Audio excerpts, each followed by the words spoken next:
A gente sabe que para conseguir controlar algo, a gente precisa dar nome àquilo. A gente aprendeu isso em filmes de terror, em filmes de exorcismo. A gente aprendeu que no momento que você sabe o nome daquilo, você vai ter poder sobre aquilo. Antes de começar esse vídeo, não esqueçam que para conseguir a contextualização, vocês precisam assistir o vídeo Demônio de Sócrates para saber o contexto e as nomenclaturas que a gente vai estar usando no vídeo, e também o vídeo que é Como uma Barba Acabou se Tornando um Daimon, que é extremamente importante porque pega exatamente o período desde a queda de Roma, a igreja dando para os monges fazer as traduções, enfim, fazer e os monges colocarem em prática aqueles ensinamentos. Aí a gente vai pegar a partir do ponto que como isso chegou até a Alemanha. Inscreve aqui no canal, deixa seu like, se você não assistiu o vídeo, vai lá e assista. Beleza? Os monges, então, eles começaram a categorizar esses daimons, tá? Mas essa categorização não foi colocada como a gente já conhece hoje, com duques, reis, príncipes, enfim, não. A categorização que eles fizeram era diferente. Eles estavam nomeando ciências ali que eles estavam fazendo, né? Que, como vocês sabem, novamente, não esqueçam de assistir o vídeo. Eles usavam as palavras artimanhas para ir contra o demônio, para eles conseguirem estudar aquelas ciências, aqueles conhecimentos gregos. Certo? Eles começaram a categorizar esses estudos e a partir daí surgiu o Ancestral, que seria o livro ancestral que iria influenciar muito nos livros aí que a gente iria estudar, principalmente relacionados à Goetia, que é o livro do Ofício dos Espíritos. Eu vou colocar aqui em como que é originalmente o nome, mas o título em português aí traduzido é esse: O Livro do Ofício dos Espíritos. Esse livro, ele foi a anotação dos monges ali categorizando isso, mas como eu disse, sem a ideia que a gente vê hoje no sentido de duques, reis e etc. Em 1486 houve o lançamento do Martelo das Bruxas. O Martelo das Bruxas foi basicamente um manual, um livro aí endossado pela igreja para justificar e dizer o porquê as mulheres ali estavam sendo perseguidas. Ali os argumentos eram bruxaria, pacto demoníaco, possessão demoníaca. Aí, com esse livro Martelo das Bruxas, foi mais justificado aí a perseguição dessas mulheres.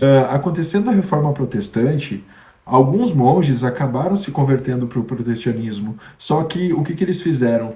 Eles pegaram e começaram a vazar os documentos. Ou seja, os documentos secretos, os estudos, os livros, os próprios ritos aí da igreja que eram secretos, eles começaram a vazar para tirar o monopólio do conhecimento sagrado da igreja e jogar para todo mundo. Então foi uma forma de desestabilizar a igreja. Por isso que quando eu falo para vocês que o protestantismo ele teve uma certa influência e ajudou, querendo ou não, aí alguns materiais que a gente tem de estudo hoje é por causa disso. Porque grande parte desses materiais que eram monopólio da igreja, o protestantismo foi lá, os monges aí que se converteram ao protestantismo foram lá e começaram a vazar esses documentos, fazendo com que isso chegasse até a Alemanha, respondendo lá o que a gente deixou no vídeo, que como isso chegou na Alemanha.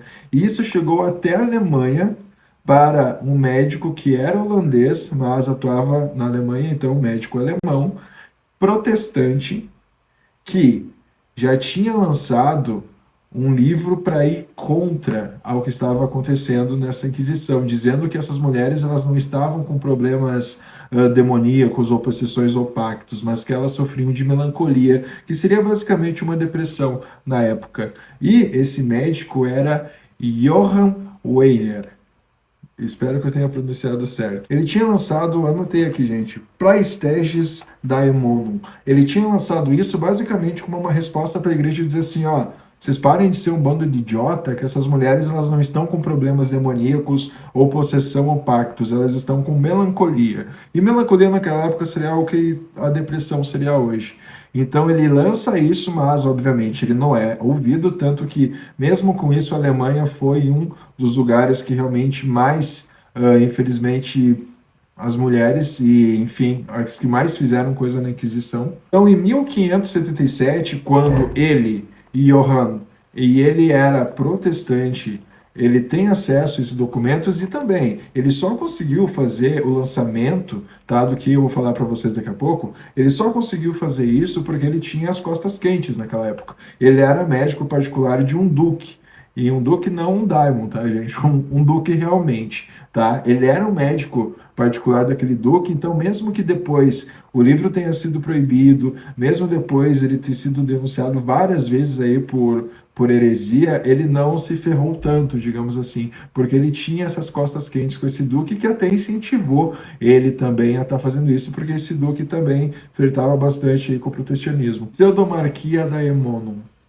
Esse livro seria toda essa categorização, que como eu falei para vocês, toda essa categorização baseada aí no período renascentista, né, baseada na monarquia também, com reis, duques, toda uma categorização, principalmente para passar aquela ideia de uma alta elite, porque nós vamos ver que não era, digamos, todo o povão que tinha direito a isso, porque para ter acesso a isso eram pessoas de uma alta classe que, outra, era muito mais fácil, até a gente vai ver sobre um vídeo que eu vou fazer sobre um outro Daimon aqui, é muito mais fácil você estar invocando o Duque tal do que você estar invocando o Cão do Inferno de Três Cabeças.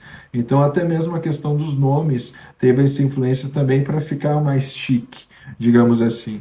Então essa categorização vem, só que vejam bem, ele fez isso não como um livro de magia, ele fez isso para argumentar contra a igreja usando as próprias palavras da igreja.